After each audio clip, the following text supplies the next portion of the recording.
13 வயசு பையன் பேச ஆரம்பிச்சான்னா குருக்கள் கிட்ட. ஐயா நானும் கோயிலுக்கு தான் வந்துட்டு இருந்தேன். இவரும் அதுக்கு தான் போயிட்டு இருந்தாரு. இப்ப இவர் பின்னாடி தான் நடந்து வந்திருந்தேன். இவர் என்னெல்லாம் பண்ணாரு நான் சொல்றேன் கேட்டுக்கோங்க. ஒரு வயதான பசுமாடு பசியில கத்திட்டு இருந்துச்சு.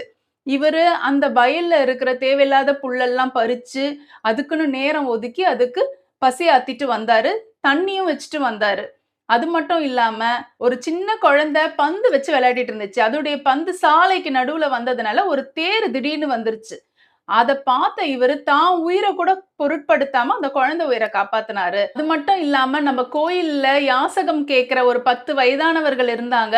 அவங்களுக்கெல்லாம் பசி போல.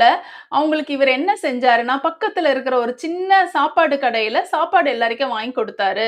ரொம்ப அளவு கம்மி தான். ஆனா பாசமோட வாங்கி கொடுத்தாரு. அவங்க கிட்ட நல்லதனமா பேசிட்டு தான் மேல வந்தாரு. குருக்களுக்கு இப்ப புரிஞ்சிருச்சாம். கடவுளுக்கு பிடித்த மனிதனா இப்படிதான் வாழணும். இப்படி இருந்தா தான் கடவுளுக்கு பிடிக்கும்ன்ட்டு.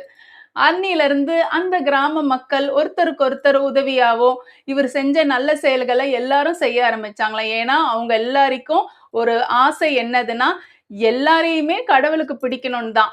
இந்த குட்டி கதையிலருந்து நம்ம ஒரு விஷயத்த தெரிஞ்சுக்கிறோங்க. கோயில்களுக்கு கட்டுக்கட்டா பணம், நகைகள் இதெல்லாம் காணிக்கையா செலுத்துறதுல ஒரு பயனும் கிடையாது. நெறைய பேரு கடவுள்கிட்டயே போய் பிசினஸ் பேசுவாங்க. என் பிசினஸ்ல நானு 80% லாபம் எனக்கு குடுத்தீன்னா, நான் 20% உன் உண்டியல்ல போடுறேன் அப்படின்னு வேண்டிப்பாங்க. அதன்படியும் போய் செய்வாங்க. ஆனா, அத செய்ற நேரத்துல அவங்களுக்கு பக்கத்துல ஒரு அம்மா பசியில இருப்பாங்க. ஒரு ரூ. 50 குடுத்து ஒரு சாப்பாடு வாங்கி குடுக்க மாட்டாங்க.